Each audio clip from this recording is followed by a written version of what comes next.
Boa noite, meus amigos, boa noite, minhas amigas.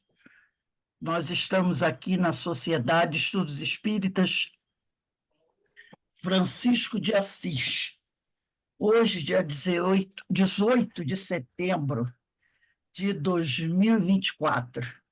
E nesse horário nós estudamos essa obra, O Sermão do Monte, de Cláudio Fajardo. Alguns livros têm a capinha diferente, né? O meu é vermelhinho assim. Mas antes de nós iniciarmos o nosso estudo, vamos fazer a nossa prece, né, que nunca deixamos de realizar, porque a nossa prece é o nosso elevar do pensamento ao alto, sempre agradecendo a Deus, agradecendo a Jesus, agradecendo aos espíritos amigos, essa oportunidade que o Pai nos concede de estarmos reunidos aqui, como uma família que nós somos, não é? Para estudar, para conhecer mais os ensinamentos do nosso Mestre Jesus, que é o médico das almas, né? É aquele que nos socorre, que nos ampara no momento que estamos mais necessitados. É ele que vai nos receitar o remédio que há de nos curar, mas curar verdadeiramente. Então, Senhor, muito obrigado pelas bênçãos, muito obrigado pela presença dos amigos queridos que se reúnem conosco e que nessa noite nós possamos aproveitar ao máximo as orientações que os amigos espirituais nos dão, mas, acima de tudo, buscar aplicar na nossa caminhada esses ensinamentos, porque aí sim nós obteremos a cura que tanto sonhamos, almejamos, né? O equilíbrio para que a gente possa prosseguir na nossa caminhada. E sempre também pedimos e nos lembramos daqueles que, muito mais do que nós, estão necessitados, Senhor, do teu amparo, do teu esclarecimento, do teu carinho e da tua proteção. Que o Senhor nos abençoe e nos ampare, hoje, agora e sempre, graças a Deus. Eu convido a todos a deixarem sempre um copinho com água, uma garrafinha com água durante os estudos, porque é nesse momento que a espiritualidade vem e fluidifica a água, né? Tornando esse poderoso remédio. Eu sempre estudo com a minha garrafinha e meu copinho de água do lado. Então, vamos lá. Na aula passada, quero fazer aqui uma correção. Na aula passada, eu apresentei para vocês um texto muito bonito. Só que, na hora que eu fiz a apresentação do texto, eu coloquei a capinha do livro errado. Então, eu vou partilhar aqui, vou ler só um pedacinho dele para vocês lembrarem do texto e a gente fazer essa correção, tá bom? Deixa eu partilhar aqui rapidinho, só para a gente. Tá aqui a data. Foi esse texto aqui que eu apresentei para vocês. Eu vou ler só um pedacinho dele. Eu acredito que vocês vão lembrar. Bem-aventurados os mansos, da Evangelho de Mateus, capítulo 5, versículo 5. Dizia assim: indício infalível da verdadeira autorrealização é a mansidão.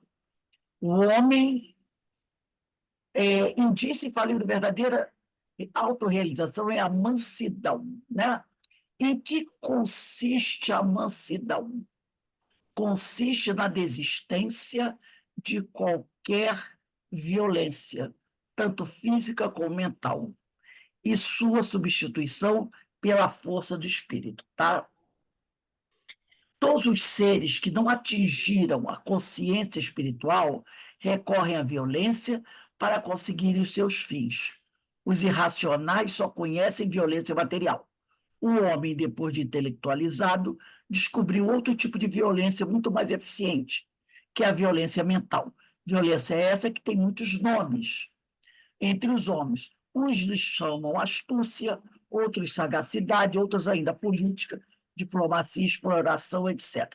Vocês estão lembrados desse texto. Só que, na aula passada, eu trouxe como autor desse texto uma outra pessoa, mas, na realidade, esse texto é do Humberto Roden, tá? e é do livro O Sermão da Montanha, tá? Então, esse texto foi apresentado semana passada, eu coloquei outra capa de livro aqui, mas, na realidade, esse texto é do Humberto Roden e está no livro Sermão da Montanha. Eu queria trouxe isso porque eu queria fazer essa retificação, tá bom? Então, vamos aqui. Hoje, eu vou começar a aula, não vou começar logo do porquê eles herdarão, seria aqui a aula que dá, porque eles herdarão. Mas eu vou começar no parágrafo anterior, ainda falando da questão dos mansos, dos brandos. Por quê? Porque esse tema, por incrível que pareça, essa semana ficou muito forte sobre a questão do brando, do manso. E é uma questão, um tema que merece um aprofundamento. Quem acompanha as notícias viu que essa semana nós tivemos dois fatos que caracterizam muito a violência na nossa sociedade. Um deles foi aquela violência do debate, né, político. Nós tivemos ali naquele debate, quem assistiu, ou viu depois, pode não ter assistido, mas viu comentários depois, percebeu que ali houve duas violências que nós até tínhamos comentado na aula passada. A violência do verbo e a violência física. Uma pessoa promoveu uma violência verbal, acusando outra de um crime, né, de uma ofensa capital, uma ofensa terrível, que é ser um estuprador. Que é ser um estuprador. Então, essa criatura se aproveitou disso e criou um fato promovendo uma violência verbal. Porque muitas vezes, a pessoa pensa que a violência só é o tapa na cara. Não. Existe a violência verbal. Como na aula passada nós falamos da violência mental, lembra? Da violência espiritual, da violência física. Agora, a situação é tão incrível que a própria criatura coloca a segurança dela em risco de propósito. Mas no outro dia, os dias que se seguiram, ficou claro que aquela pessoa planejou isso para ter um pouco mais de cliques, entendeu? Fotos, tempos de mídia. Então, ela planejou agredir o outro verbalmente, contando que o outro revidaria a agressão verbal com agressão física. Foi tudo planejado pela criatura. Então a pessoa pensou: como é que eu sei que o outro é violento? Eu quero tirar ele do sério, para ele me agredir e eu ter 5 minutos de sucesso nas redes sociais. E isso vai me atrair o quê? Seguidores, aquelas coisas. Então, ele planejou tudo. Ele jogou a agressão sobre o outro. O outro não teve o bom senso e nem a inteligência de perceber. Não vou escorregar na casca de banana que ele jogou para mim. E o que ele fez? Pegou a cadeira e era o que o outro queria. E esse outro não pensou o seguinte, que essa agressão podia, para ele, ter sido fatal. Se a pancada com a cadeira atinge verdadeiramente, podia ter uma fratura de crânio, podia ter fraturado a coluna cervical, poderia ter morrido, poderia entrar em coma. Quantas pessoas, às vezes, levam um tombo bobo e entram em coma? Você entendeu? Isso é suicídio. Porque a pessoa, para obter fama e conseguir ser vista, conseguir que o nome dela fique na televisão, no noticiário, e dê para ela visualidade, né? Ela promove, de caso pensado, uma violência verbal, contando que o outro é destemperado e vai agredi-la. Isso é o ápice da violência. Coloca em risco a própria segurança física, contando que o outro também é desequilibrado como ele. Isso é a violência que está aí.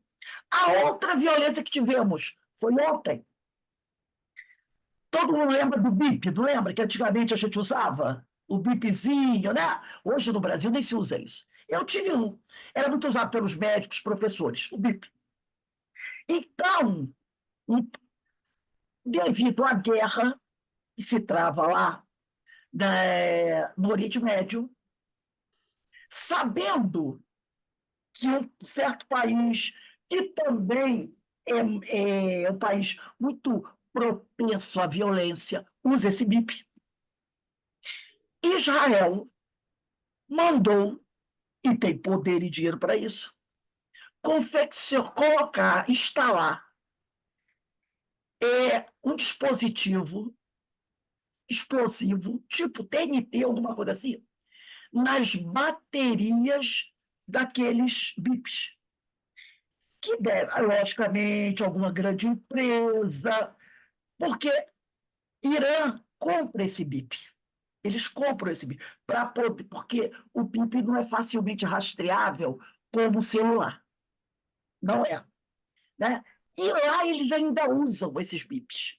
Médicos, professores, pessoal do governo, as Forças Armadas, alunos.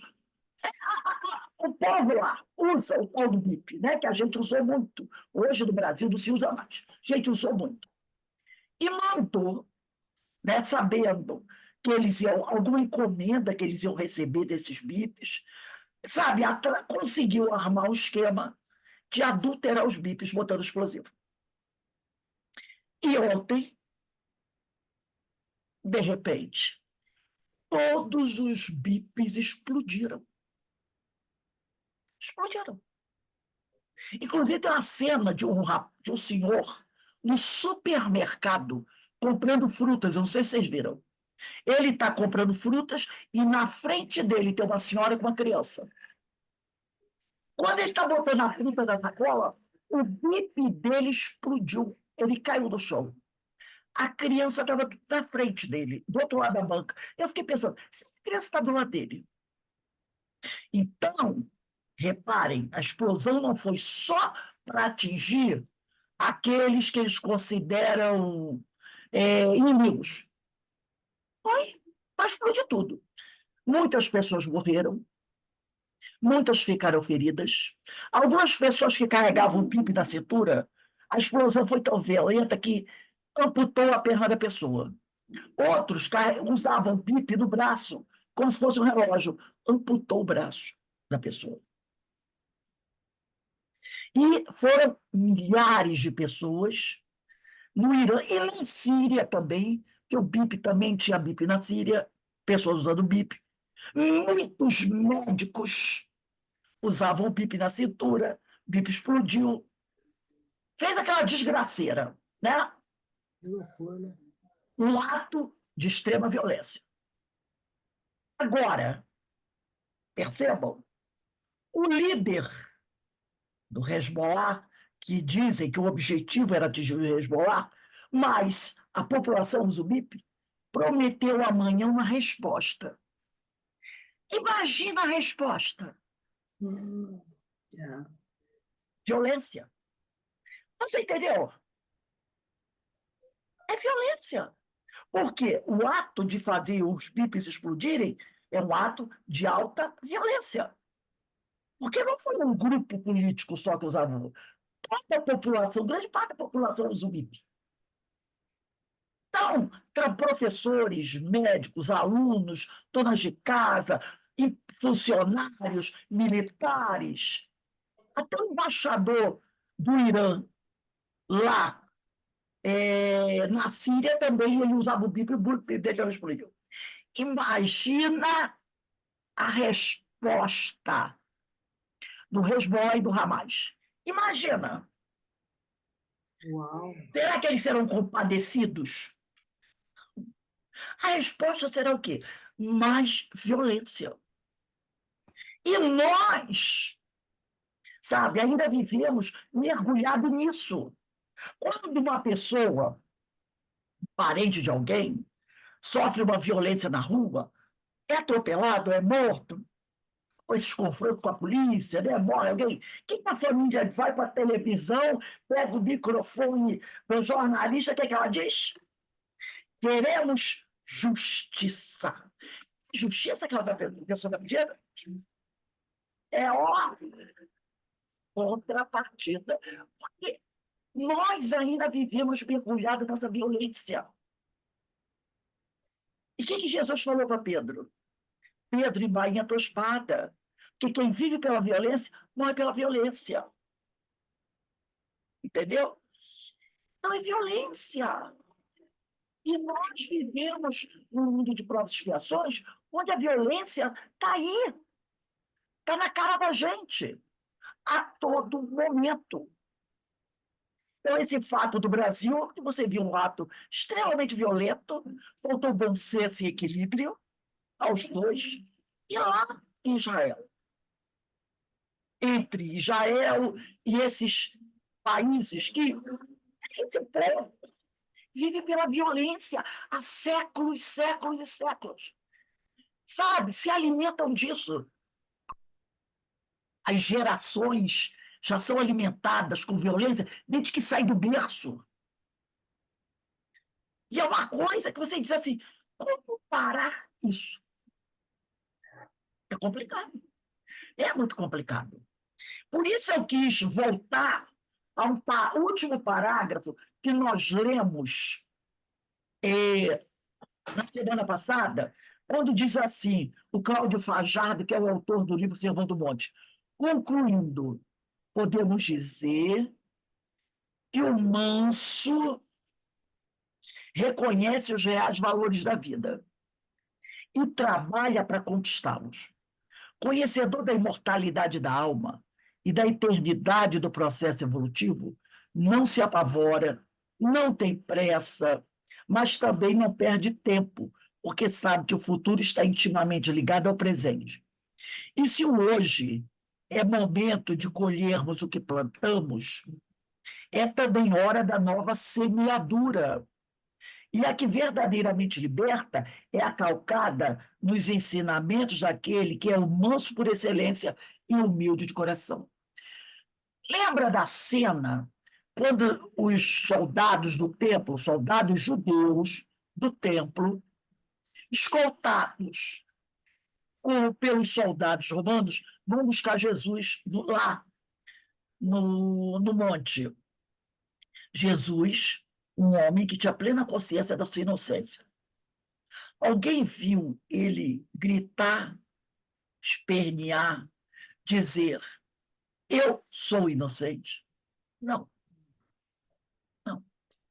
O ato foi tão violento e patrocinado, podemos dizer, pelo um dos seus grandes amigos, Judas, que foi até ele e o beijou na face. E ele sabia o porquê que Judas estava ali na frente dos soldados do templo. E o que Jesus falou para ele? Aqui veio, amigo. Recebeu a ofensa de Judas, porque foi uma ofensa de Judas, não foi? Judas levar as tropas até lá para prender Jesus, sabendo ele que Jesus não tinha feito nada demais. Foi um ato de violência. E qual foi a resposta de Jesus? Aqui veio o amigo. Não perdeu a serenidade, não perdeu o equilíbrio, não respondeu agressivamente. Como ousas vocês vir até mim? Judas, como é que você faz isso comigo? Quem teve um ato de desequilíbrio, quem pegou a cadeira para jogar foi Pedro, não é? Foi Pedro que pegou a cadeira para jogar. Quando puxa da faca que ele carregava da cintura, que era normal eles carregarem faca para cortar, ainda mais que ele que era pescador, né? Era normal carregar faca. Ele puxou da faca e cortou a orelha do cara. Levantou a cadeira e pimba na cabeça. Né? É, Mas Jesus, o ofendido, não é que Jesus tenha a gente desofendido porque foi uma agressão praticada contra ele, mas ele não se sentiu ofendido. Como é que ele podia se sentir ofendido por aquele ato de pessoas que não tinham a mínima noção do que estavam fazendo? Ele não se sentiu ofendido, mas ele foi agredido por aquelas pessoas. E ele manteve o quê? A serenidade. Por isso que ele diz aqui, ó, é também hora da nova semeadura. E a que verdadeiramente liberta é a calcada nos ensinamentos daquele que é o manso por excelência e humilde no coração. Quando a gente, é uma lembrança que, quando alguém, né, levantar uma palavra contra você, eu sei que é difícil para a gente ainda, no momento que a gente está vivendo, no nosso grau evolutivo, né, vier com essa agressão, seja verbal, física para nós, oferece outra face. Não jogue a cadeira. Não desembainha a espada. Vamos lembrar de Jesus. Aí vem aquela frase, né? Tudo passa, isso passa também. Lembra, Verinha? Tudo passa, isso passa também. Eu trouxe aqui um texto para a gente falar um pouquinho mais sobre essa questão da violência. Porque às vezes a pessoa vai dizer assim, vamos falar de novo sobre isso. Mas isso está aqui, na nossa frente todos os dias. E nos nossos corações ainda. Nós somos pessoas violentas. Nós somos pessoas violentas. Nós ainda praticamos a violência física, a violência pelo pensamento, a violência pela palavra. Pelo pensamento, em primeiro lugar, nos parar de sucesso. Porque essa ninguém sabe, quer dizer, ninguém entre nós, né? Mas, como diz Paulo, somos cercados por uma multidão de testemunhas, né? E todo pensamento, em primeiro lugar. Porque, ó, manda bomba. O outro, eu vou jogar uma bomba aqui na Aninha Brito. Aninha, você, mas eu sou aqui, porque aqui é o sorriso da cara. é Aninha! verdade. Mas o sorriso está aqui, entendeu? O sorriso está aqui.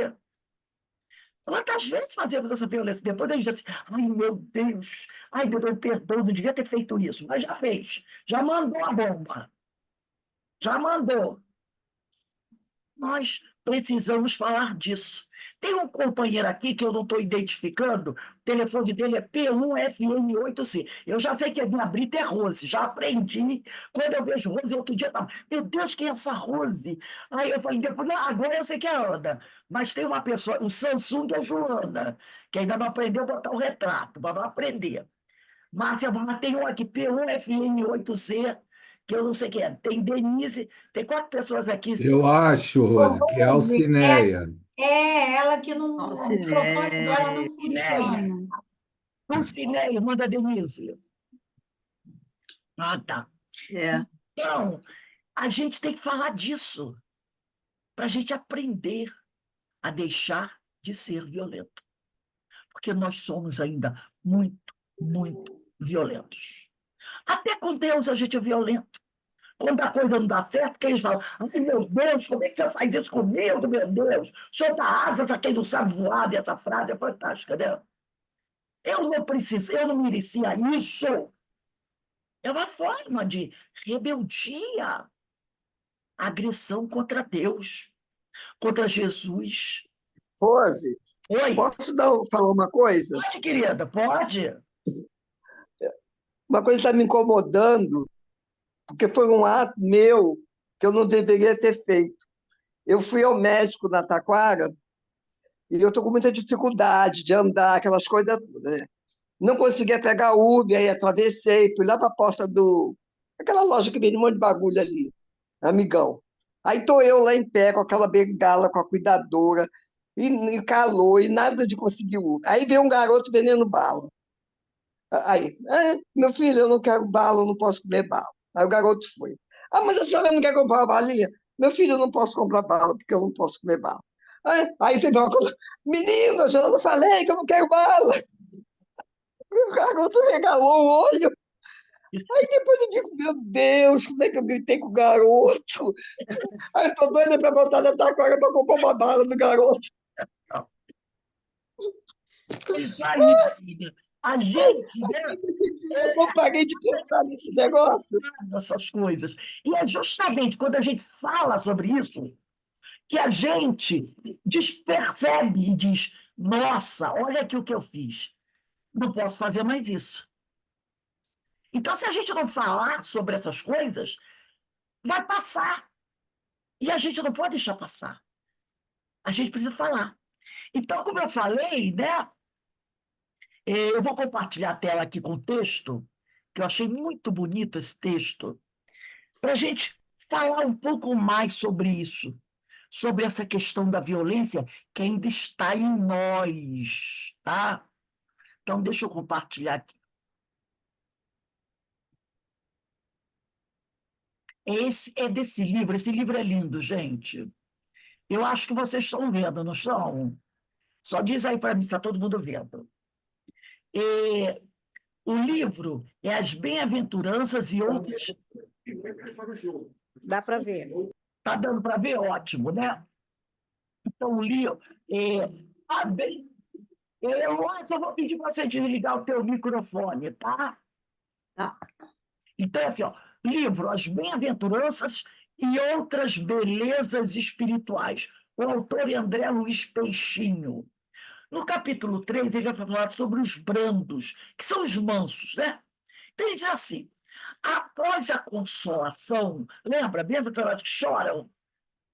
É a consolação. Ecoa do planalto o brado de alerta do mestre. Porque Jesus, quando ele escreveu as bem-aventuranças, ele escreveu elas na ordem certa. Bem-aventurados os aflitos, bem-aventurados os que choram, bem-aventurados os mansos, quer dizer, aqueles que não se rebelam pela dor. Então, bem-aventurados os brandos, porque eles herdarão a terra. O verso cala fundo na alma da multidão.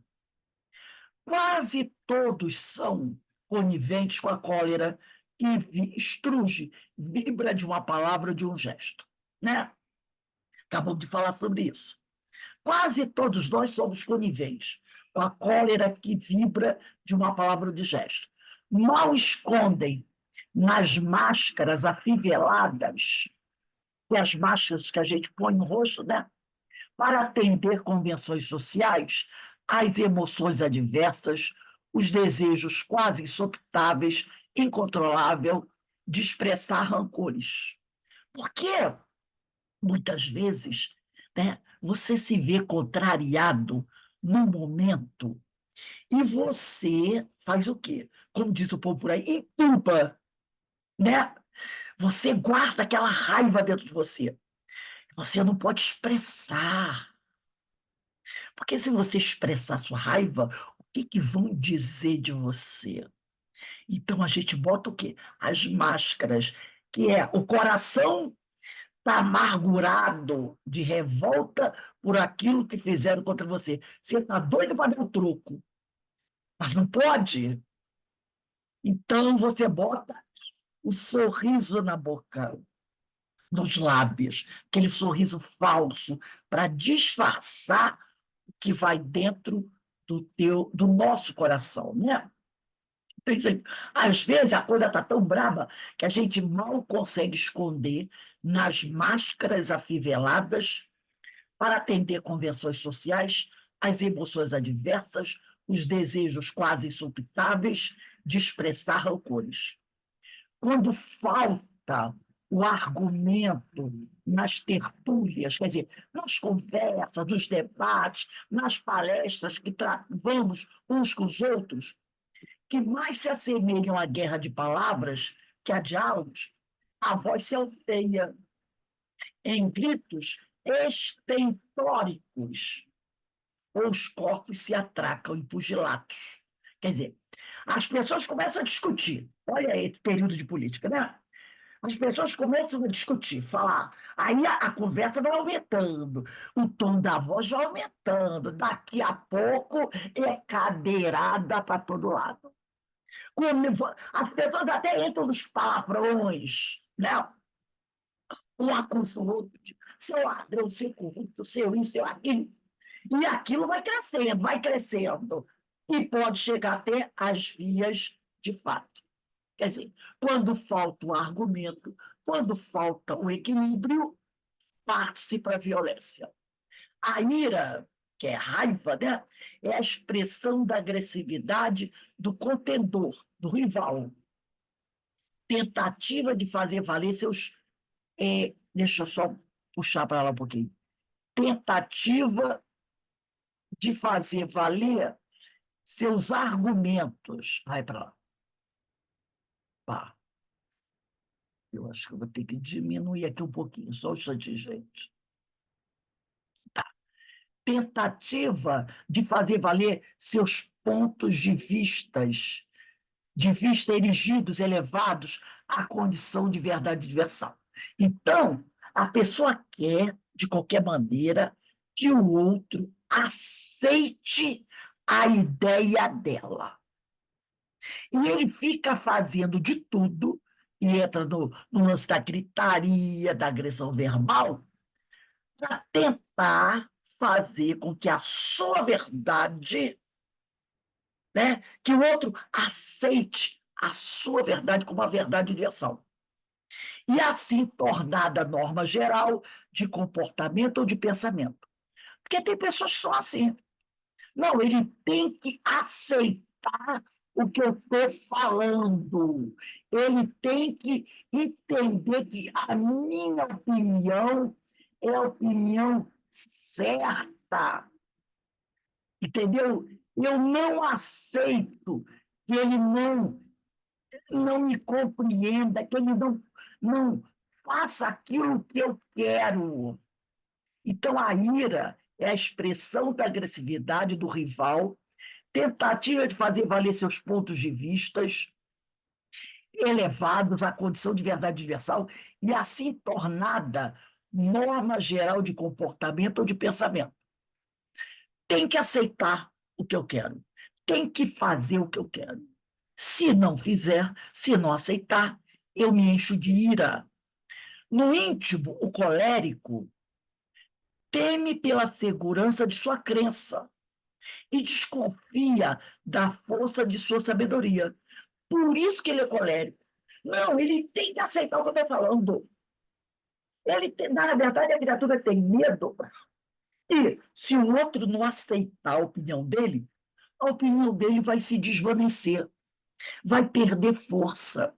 A ideia dele vai ser esquecida. Então, na realidade, aquele que quer impor seu modo de ser, seu modo de pensar, ele desconfia da força de sua sabedoria. Se não pode convencer o outro pelo diálogo, pelos argumentos, ele se sente na obrigação de coagir. Se não vai pelo amor, vai pela dor. Mas o importante é que ele faça o que eu quero que ele faça. No fundo, há um sentimento de impotência que, não podendo ser negado pela própria consciência, projeta no mundo sua tentativa de apagá-lo por ações de esforço, vingança. Então é aquela coisa, se você não aceita a minha opinião, não me resta outra atitude que buscar me vingar de você. Então, por isso diz, há um sentimento de impotência que, não podendo ser negado pela própria consciência, projeta no mundo sua tentativa de apagá-lo por ações de esforço. Porque você vê que muitas vezes é isso. Uma pessoa chega para outra e diz: olha, eu quero que você faça isso, isso, isso, isso. Não, não vou fazer, não concordo com você. Não, você tem que fazer. Você tem que aceitar. Lembra de Paulo, de Saulo e Estevão? Quando Saulo ouviu, foi a primeira vez à Casa do Caminho, e viu todo aquele discurso de Estevão, a pregação de Estevão, ele reconheceu em Estevão alguém muito poderoso espiritualmente. Ele reconheceu em Estevão alguém que tinha muita confiança em si próprio, que conhecia as Escrituras. E ele pensou o quê? Eu tenho que trazer esse homem para ficar do meu lado. Imagina ele, Estevão, como meu sócio, como meu associado, como meu parceiro. O que nós poderíamos fazer? Quanto poder poderíamos alcançar? Eu vou ficar muito forte. E aí ele tenta convencer Estevão a negar o evangelho e aceitar a ideia dele, a ideia de Saulo. Quando ele percebe que o esforço que ele está fazendo para trazer Estevão para o lado dele é infrutífero, que Estevão não vai aceitar a ideia dele, o que ele faz? Ele planeja uma vingança. Ele inventa uma mentira, está lá em Paulo e Estevão, inventa uma mentira, chama um amigo muito querido, dá um dinheirinho para esse amigo e convence esse amigo a ir buscar as autoridades religiosas e denunciar Estevão como herege, como aquele que está pregando contra o judaísmo. Foi isso que ele fez. Está bem claro isso lá. Ele pagou uma pessoa para fazer a denúncia. Ele não fez a denúncia, porque senão todo mundo veria ele indo lá e pensaria o quê? Olha aí, Saulo, né? Tá com inveja, tanto é que ele veio aqui denunciar outro. Ele não foi pessoalmente. Ele mandou alguém que ele preparou para fazer isso. O que aconteceu? Estevão foi preso, foi lapidado. Vingança por não conseguir impor a ideia dele a Estevão. Mais grave ainda é quando a raiva não é expressa nem dispersada e se converte em depressão, porque pode acontecer, né? A pessoa interioriza tanto aquela raiva, aquela mágoa, aquela ira, que isso pode levar à depressão, voltando-se, né, essa raiva contra a própria pessoa, em sentido autodestrutivo. E aí o que acontece? A pessoa pode se fazer um trânsfuga, um desertor, e evade-se, foge da situação que está vivendo pelas portas do autocídio, do suicídio, deixando perplexos seus afetos, parentes, que se sentem acusados de fracassar em retê-la no mundo e desvalorizados em suas relações de sentimento. Às vezes a pessoa guarda tanta raiva, tanta mágoa, tanto complexo dentro dela, tanta frustração, que ela acaba caindo numa depressão profunda e procura fugir do mundo. É o trânsfuga, é o desertor. E evade-se. Foge por quê? Foge como? Pela porta do suicídio. E aí, os seus amigos, seus familiares, que são pegos de surpresa, se sentem, às vezes, o quê? Fracassados. Por quê? Meu Deus! Como é que eu não percebi que fulano estava nessa situação? Como é que eu não vi, às vezes, a mãe e o pai diz que meu filho ia tirar a própria vida? E aí a pessoa acaba o quê? Se sentindo mal, doente, desvalorizados. Meu Deus, eu sou uma péssima mãe, eu sou um péssimo irmão, eu sou um péssimo pai. Eu não vi que meu filho estava assim tão doente. A cólera ainda campeia em todos os locais onde vige a presença. Aonde existe o homem, a cólera ainda está ali presente. Até mesmo nos templos religiosos, onde se elege o amor transcendental como desiderato, uma aspiração. E não é só nos templos religiosos católicos, protestantes e espíritas. Quantas vezes o companheiro da casa espírita fica com raiva, magoado do outro, ou porque acha que o outro está tentando tomar o lugar dele, o cargo dele, não é? Ou está tentando diminuí-lo, e outras coisinhas mais, né? A gente sabe das coisinhas que acontecem. Então, isso também, essa cólera, a gente encontra dentro do templo religioso. Mas também na intimidade dos lares, onde deveria imperar o sagrado dever de compreensão mútua. Digladiam-se, quer dizer, se batem um contra o outro em querelas, debates, discussões intermináveis, religiosos e fiéis, pais e filhos. Então você encontra essa cólera, essa raiva, dentro dos templos religiosos, dentro da nossa própria casa. E essas pessoas sejam ou no templo religioso, pode ser também onde você trabalha, entendeu? Pode ser onde você trabalha, pode ser no seu clube, pode ser da tua escola, pode ser da igreja, do centro.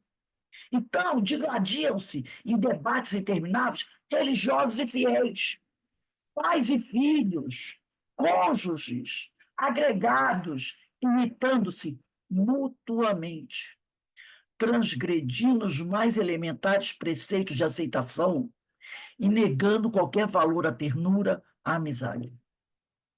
E assim prosseguirá a humanidade, até conhecer por experiência a brandura irmã do equilíbrio, filha dileta da impassibilidade. No entanto, para que ela instaure o seu trono no âmago, no íntimo de cada ser, e transborde em mansidão perante os outros, é necessário expulsar de nossa habitação interior, de nosso coração, de nossa mente, a prepotência, descendente em linha reta do egoísmo. Também é indispensável alijar, descartar dos cômodos mais secretos do nosso ser toda a pretensão de submeter os outros a nossos interesses e todo impulso de projetar neles nossas dificuldades de bem viver. Porque a gente faz muito isso, né? A gente projeta no outro as nossas dificuldades. Reciprocamente, há que compreender que não dependemos do mundo dos outros para experimentarmos a felicidade autêntica. Eu não preciso do mundo do outro para ser feliz. Essas conquistas serão o esteio, sustentáculo de uma conduta cordata, facilmente conectada com a vontade suprema, nossa garantia de justiça e merecimento. Quando a brandura permeia, penetra os pensamentos e as ações, as palavras consolam, os silêncios aliviam. A presença é compreensão. A ausência é recordação afável, agradável. A aproximação é sinergia, aliança, conciliação. O afastamento é ampliação do campo de influência. Então, quando essa brandura realmente penetrar os nossos pensamentos, né, e as nossas ações, as nossas palavras realmente consolarem as pessoas, nossos silêncios também vão aliviar. A presença daquela pessoa do nosso lado, né, é compreensão. A ausência é uma recordação afável. A energia que emana de uma atitude branda é acolhimento, segurança, possibilidade de inteireza, valoração sem julgamento, fé no potencial alheio. Como um infante, né, uma criança que se recolhe ao regaço, ao colo materno, ou um riacho que se conforma ao seu leito, o envolvido pela mansidão do outro, descansa em crescente harmonia, abre as suas defesas e mostra-se em toda a sua amplitude, que se estende do território do instinto guerreiro até as regiões de aspiração da angelitude. Nesse estado de espírito, quando medra o engano, suave é o esclarecimento. Quando prevalece a verdade, serena é a aprovação. Então, quando nós usamos, né, daquela palavra amiga, afável, daquele abraço, daquela compreensão para com o outro, esse outro abre as suas defesas. Ele se desarma, ele se sente acolhido, né? E aí, o esclarecimento que você pode dar, ele é suave, ele é bem recebido, porque está prevalecendo a verdade. E a aprovação é serena. O gesto afável, próprio de quem vive na brandura, é um apelo poderoso para salutar a convivência fraterna. Quando dominam a escuta dos anseios mais profundos e a partilha das dores, dos júbilos mais íntimos, né? Ele levanta as barreiras da comunicação por tocar o que é de mais elevado nos refúgios da alma e por desvelar a humanidade plena que jaz escondida no tumulto das relações conflituosas. Então, a gente deve sempre procurar ter um gesto afável, uma palavra amiga, sabe? Se a gente não puder falar nada de bom, faça silêncio. Gente, faça silêncio. Porque eu tenho que dizer alguma coisa. Não. Faz silêncio. Dá um abraço. Que isso vai fazer com que o outro se sinta abraçado, se sinta envolvido. Dá aquele olhar sereno, aquele olhar que é como se estivesse saindo um monte de flechas. Não. Porque às vezes a pessoa diz assim, eu não falo nada, mas o olhar diz tudo. Jamais alguém se arrependerá de ter tido uma conduta afável, de ter pronunciado um vocábulo com doçura, de ter agido sob a égide, sob o amparo da mansuetude. Mesmo quando o Estado, né, solicitado pelos que desconhecem a brandura, navegando no mar revolto da cólera. Então, se o outro ataca, né, traz a violência dele, seja ela verbal, não responda da mesma forma. Nunca responda da mesma forma. Pelo contrário, a voz da consciência aprovará o seu silêncio perante aquela violência, ou a sua palavra meiga, afável, e o tempo demonstrará aos outros o acerto de seu modo de agir. Os que assim procederem serão recompensados pela descoberta do continente da harmonia interior, moradia da serenidade, refúgio da doçura. Herdarão a terra. Então, são esses que irão herdar a terra. Aqueles que não se deixarem dominar por essa violência, por essa agressão. Porque ela está aqui, ó, ao nosso lado. Como o autor falou, né? Dentro da nossa casa, não é? Às vezes entre pais e filhos, entre irmãos, entre cônjuges. Às vezes uma palavra, uma resposta que você dá, nossa Senhora, rende muita conversa, não é? E aí, né, é aquele detalhe, né? Como diz o povo por aí, né? Palavra puxa palavra. E aí a gente vai perdendo o controle, aí a gente vai buscando, né? O que tem de pior para a gente poder jogar em cima do outro. Quem aqui nunca passou por isso? Por esse tipo de coisa. E depois que a tempestade para, aí vem dor de cabeça. Já perceberam isso? Dor de cabeça, um cansaço, um mal-estar, né? Você se sente desgastado fisicamente, emocionalmente. E está na cara que isso afeta o teu organismo, tá? Afeta o nosso organismo. Tem problema de coluna, quem tem problema de pressão alta, quem tem problema de estômago, quem tem problema de pele, tudo isso se reflete. Porque todo o teu organismo se desequilibra com essa história. Então, nós ainda somos criaturas violentas. A pessoa diz, não, eu jamais atiraria em ninguém. E para a gente demonstrar nossa violência, precisa de um revólver? Basta a língua. Basta a língua. Basta o pensamento. Então, a gente precisa trabalhar isso dentro de nós. É claro que não vai ser uma coisa que a gente vai conseguir de um dia para o outro. Mas a gente tem que, como Jesus já dizia, né? Orar e vigiar, né? Orar e vigiar.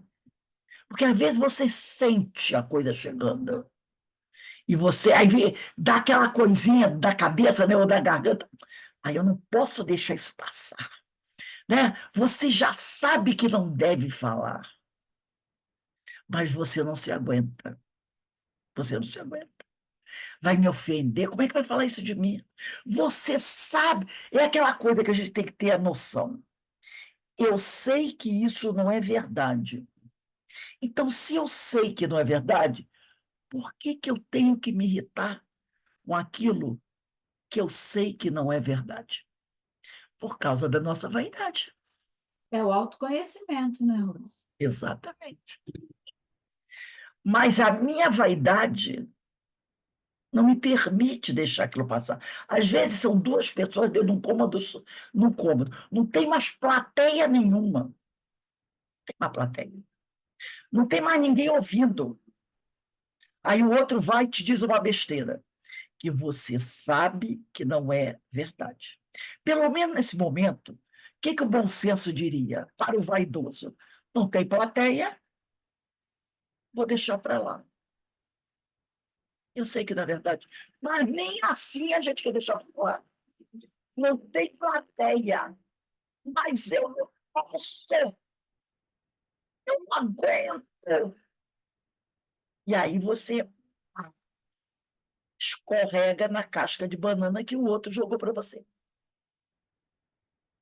sabendo que você vai escorregar. Isso sem contar da multidão de testemunhas invisíveis que vão rolar no chão, dando gargalhada ao ver que você se deixou arrastar para a lama. Ou alguém duvida que existe uma gama de amiguinhos que estão ali. É isso mesmo! Não deixa passar, não deixa eu fazer isso com você, não! Vai lá! Manda ver! Tá pensando o quê? Tá pensando que você é o quê? Não é? E aí, você, sem o controle, sem o bom senso, sem discernimento, chuta a fogueira. Aí vai pedaço de carvão flamejante para tudo quanto é lado. Sem esquecer que teu pé vai ser o primeiro a ser queimado. Por isso que a gente tem que falar sobre isso. Não, temos que falar sobre isso. Temos que falar sobre a paciência, que ninguém tem. Essa virtude que ninguém tem, né? que passa muito pela paciência, de compreender que o outro está desequilibrado.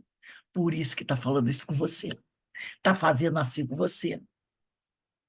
Se a gente tiver esse olhar, né, compassivo,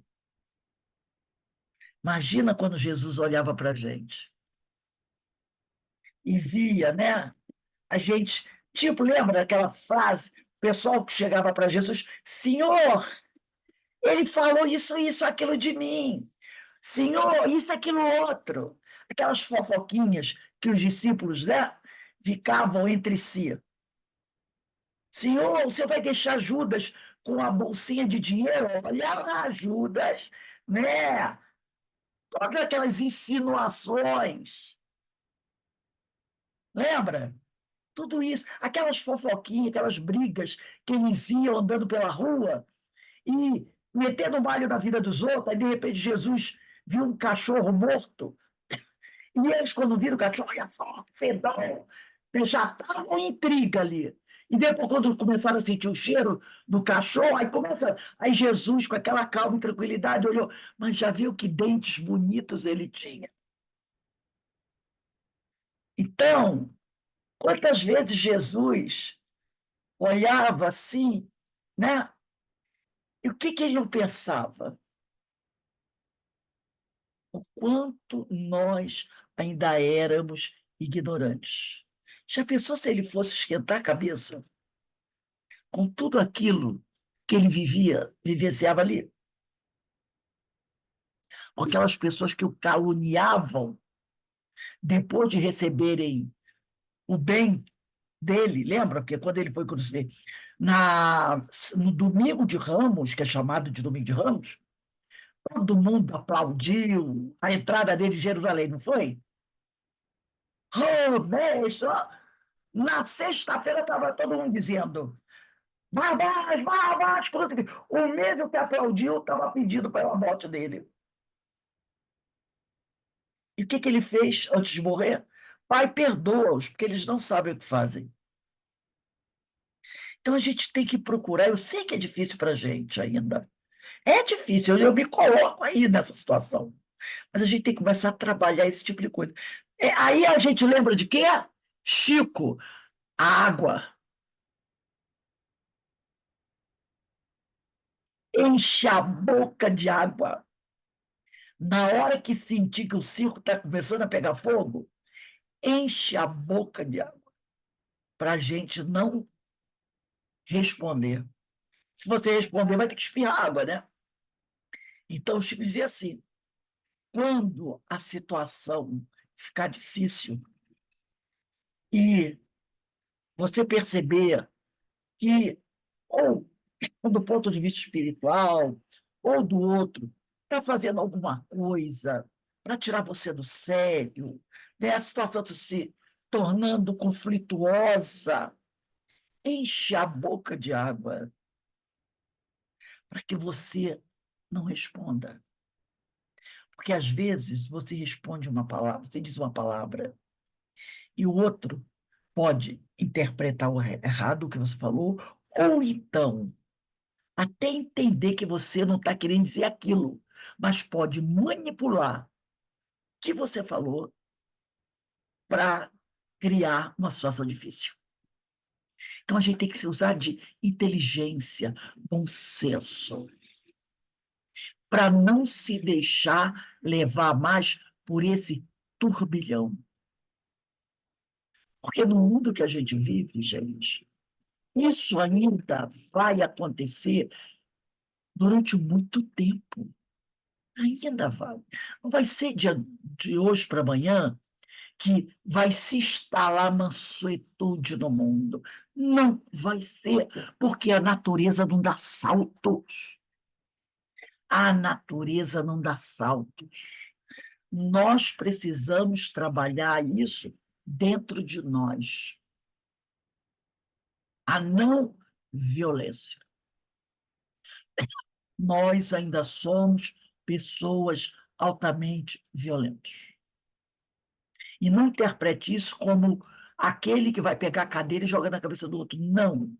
Você não precisa da cadeira para ser violento. tem N formas da gente ser violento. Então, a gente precisa trabalhar isso em nós, sabe? A Maria Martorelli, ela falou uma coisa que eu achei bem interessante aqui. Ela falou do mantra. Vocês sabem o que é mantra, né? Você pegar uma frase e ficar repetindo, repetindo, repetindo, até que tua mente acredite naquilo. Então, escolhe um mantra. Tem um livro do João Luiz Maia, não sei se vocês conhecem, chamado Mantras da Vida. Mantras da Vida. Muito lindo. João Luiz Maia, o médium, que já desencarnou. O livro dele é Mantras da Vida. É um livro pequeno. É mais ou menos. Ele deve estar. Deixa eu ver aqui. Ele é mais ou menos desse tamanho aqui, ó. Deixa eu.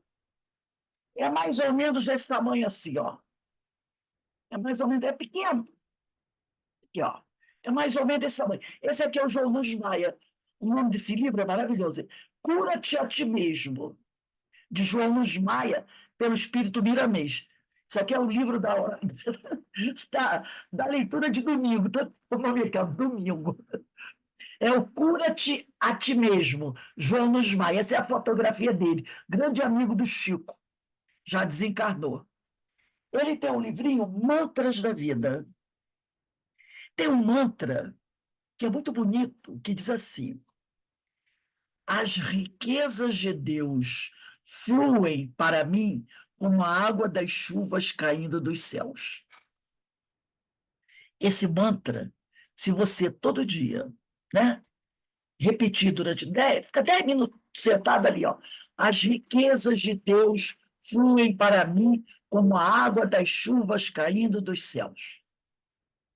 E você fica repetindo, fica repetindo, fica repetindo isso. Todo dia, 5, 10 minutos. As riquezas de Deus fluem para mim como a água das chuvas caindo dos céus.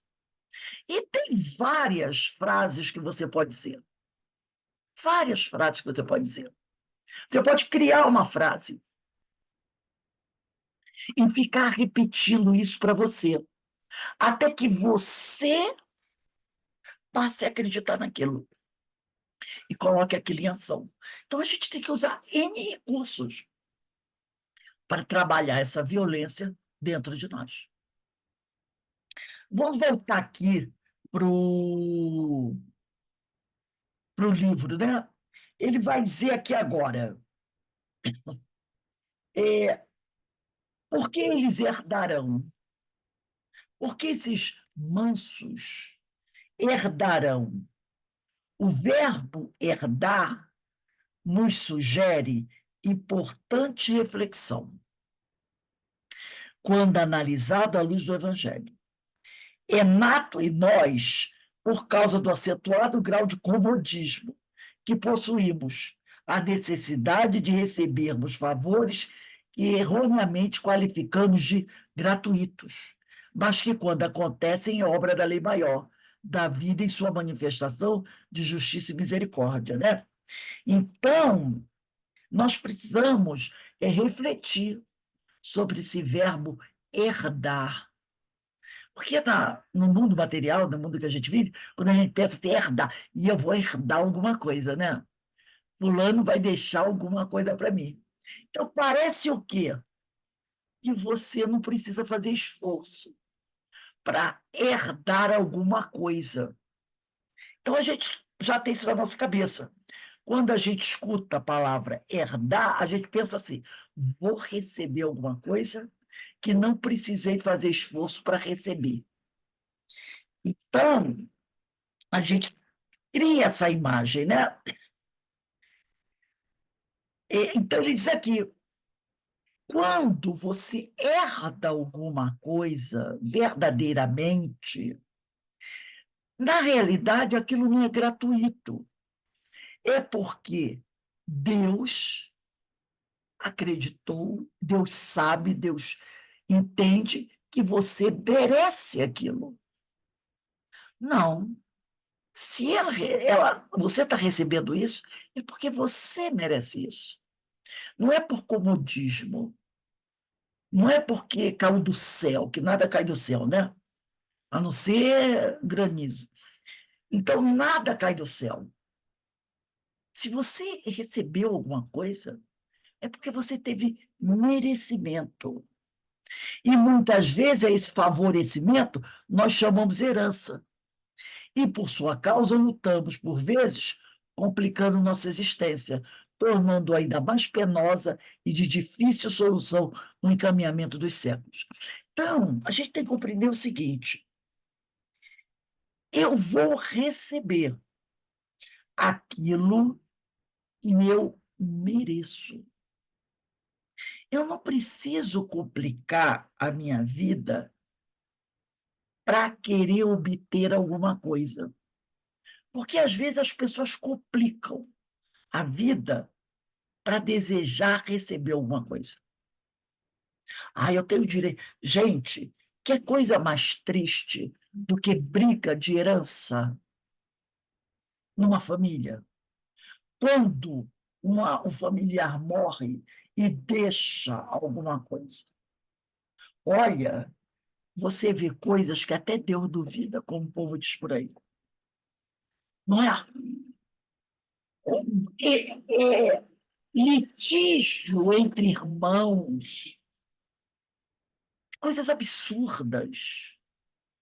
E o mais interessante é que o bem fica lá, sem ninguém poder usufruir, e se deteriorando.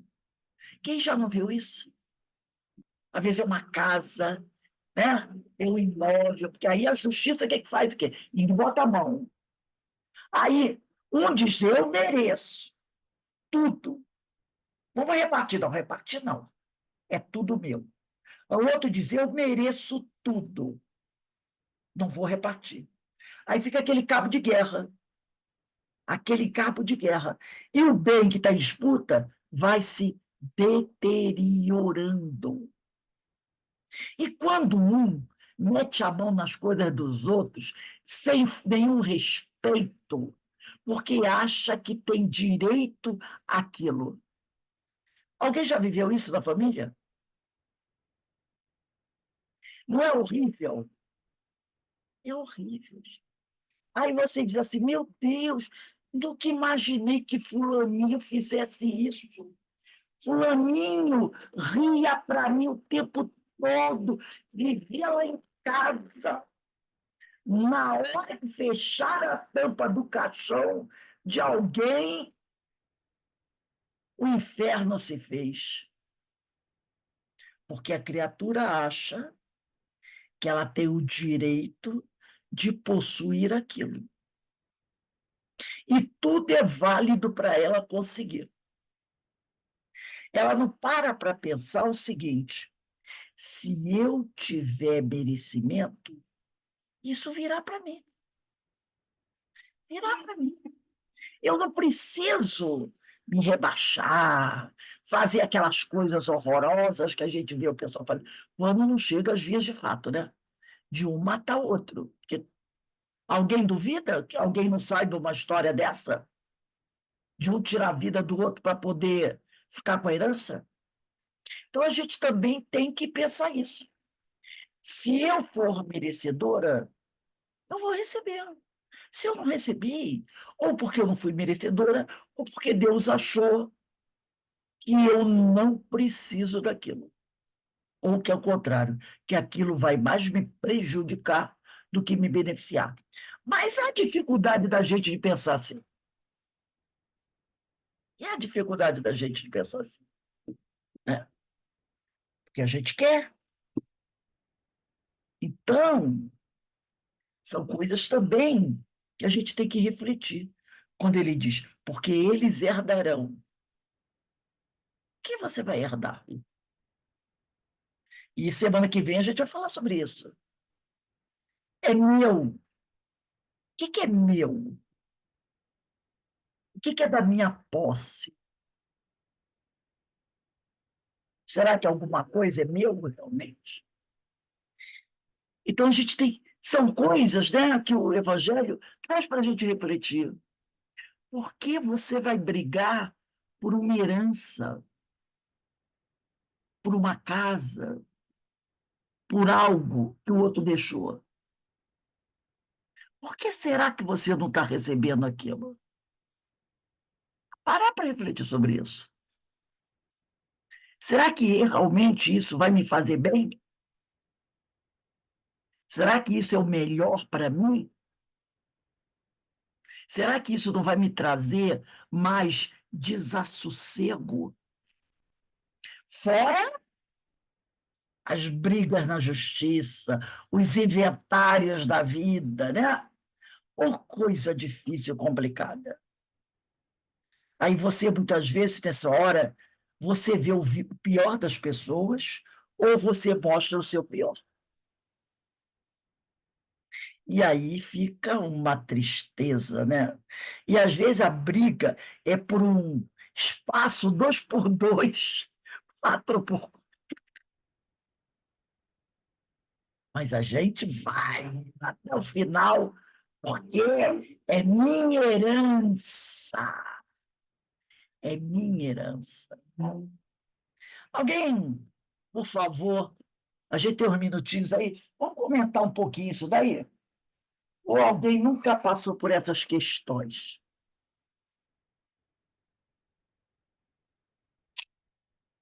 Verinha, dá seu parecer aí.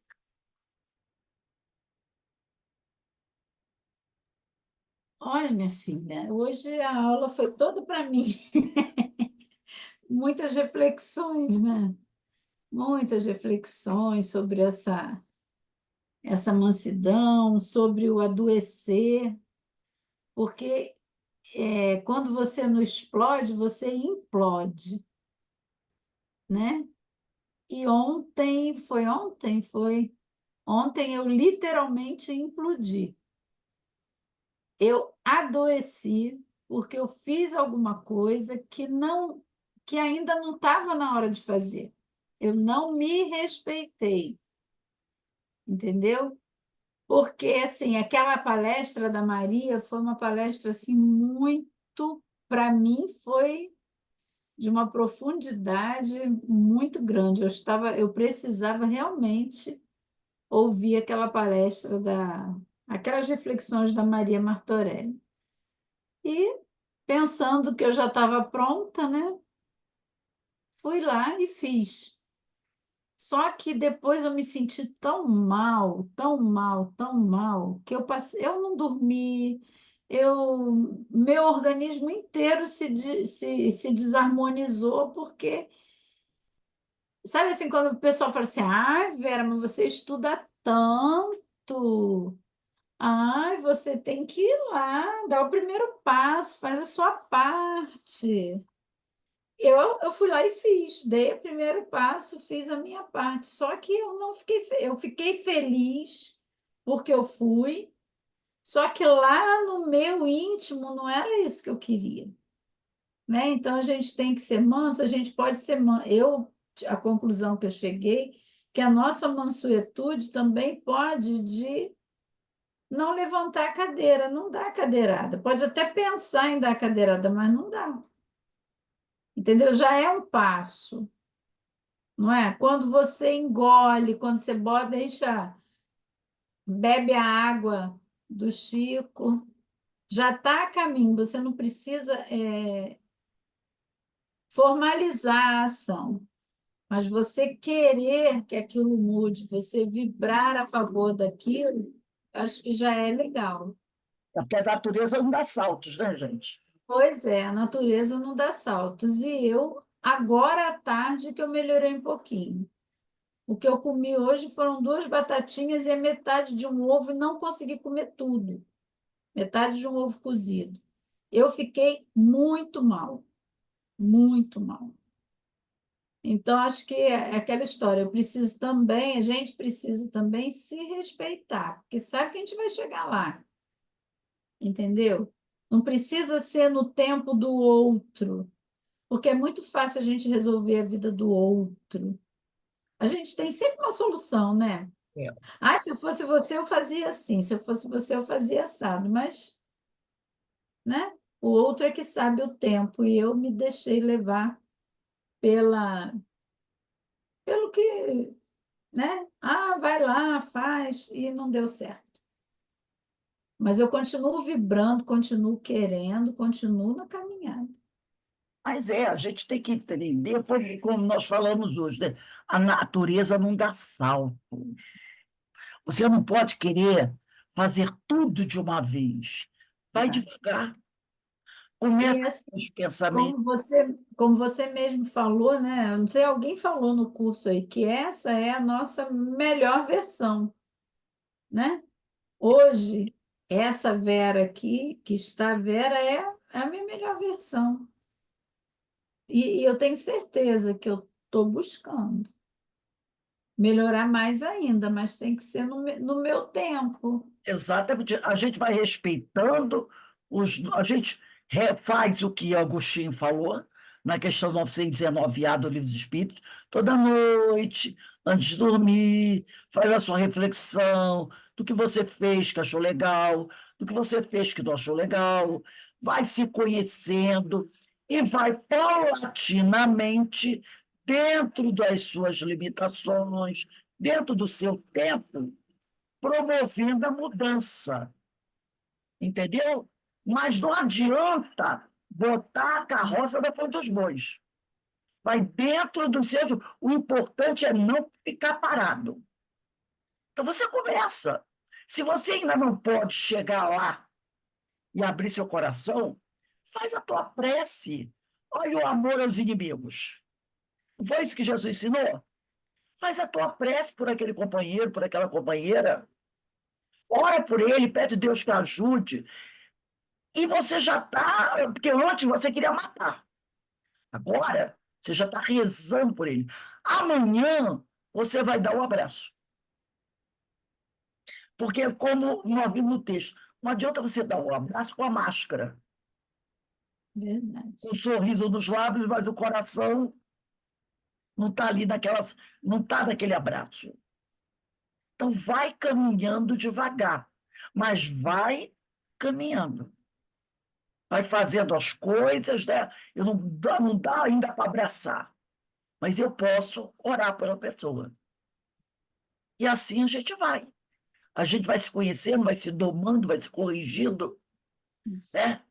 E esses estudos, principalmente o Evangelho, vai nos ajudando a isso, a gente se conhecer, né? E buscar alternativas, né? E ver que nós ainda estamos vivendo nesse mundo de provas e expiações. E o amanhã não vai ser no planeta de regeneração ainda não. Mas a gente pode estar melhor se a gente começar a mexer nisso daí, né? Alguém mais gostaria de falar alguma coisa? Assim, é uma construção, né? Essa mansuetude. Então, a gente pode até não explodir, mas a gente implode, que a É, Vera falou. E quando Então, pode, pois é uma e construção. é muito bom, porque eu já fiz essa leitura, né? Eu já fiz essa leitura. Olha, eu não tem que ser assim, não tem que ser no meu tempo, também preciso me respeitar. Eu vou chegar lá, eu quero chegar lá, né? Isso eu acho que já é um passo. E claro. o estudo ajuda muito, gente, esclarece muito. É o que a Carmen estava falando hoje. A gente lê a passagem várias vezes, mas cada vez que a gente lê, a gente aprofunda mais, faz mais uma descoberta, né? Entende um pouco mais, e nisso a gente vai se melhorando, né? Essa é a mágica do Evangelho, né? É A verdade. mágica do Evangelho é essa. A cada momento que você se olhar, se derrama sobre aquilo, um véu é retirado. Vai abrindo, né, um leque, Você vai né? conhecendo um pouco mais. É a história de conhecereis a verdade, e ela vos Ela vos libertará. Aos pouquinhos você vai se libertando de uma opção de coisa, mas é aos pouquinhos. aos pouquinhos, não adianta. E Jesus sabia disso. Tanto que ele nunca exigiu de nenhum dos seus discípulos a perfeição, porque ele sabia que eles ainda não poderiam dar isso. Nós temos uma eternidade, né, pela frente. Agora, o importante é isso, é você começar, É não verdade. parar. Vai, ó, todo dia um pouquinho, né? É isso aí. Bem, gente, semana que vem a gente vai continuar. Bota a data aí, dia 25/9, vai ali, ó. Partido de Jesus, o uso deste termo herdarão. Aí bota a data 25/9, Partido de Jesus. E aí a gente vai continuar, né? A gente vai devagarzinho, trazendo esses textos que eu acho muito bonitos, que vai sempre trazendo uma reflexão para a gente, né? De pessoas que já pensaram esse evangelho, já pensaram essa bem-aventurança, e eles vão trazendo ideias para a gente, né? Para a gente poder ir refletindo sobre tudo isso. E é o Sermão do Monte, né, gente? Sermão do Monte é uma coisa extraordinária. Por isso que Gandhi falou que se todos os livros religiosos do mundo desaparecessem, só sobrasse o Sermão da Montanha, nada teria sido perdido. Porque o que consta do sermão dá para fazer com que todos nós nos transformemos e nos tornemos realmente aqueles trabalhadores que Jesus tanto necessita, porque a seara anda complicada, né, gente? A seara anda complicada, né? Mas vamos lá, chegamos lá. Já chegamos até aqui, podemos chegar muito mais, né? Então vamos agradecer a Deus, agradecer a Jesus. Verinha, faz a nossa prece de agradecimento, minha amiga. Então, elevando nossos pensamentos a Deus, a Jesus, agradecidas pelo momento, agradecidos pela reunião, por essa confraternização, onde temos o mesmo objetivo, que é de progredir, de melhorar, de transitar com mais facilidade nesse mundo, com tantas provas ainda, que possamos, Senhor, manter esses estudos, a lembrança desses estudos no nosso dia a dia, que possamos colocar em prática a mansuetude, essa mansuetude que tu trouxestes para nós. Obrigada, Senhor. Ser conosco agora e sempre. Graças a Deus. Graças a Deus. Então, uma boa noite para todos, um bom trabalho, que vocês vão para a radiação agora, né?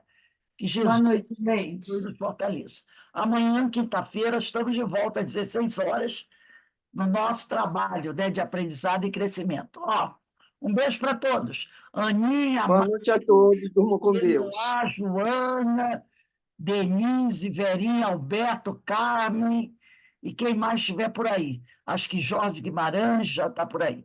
Um beijo no coração de todos, tá?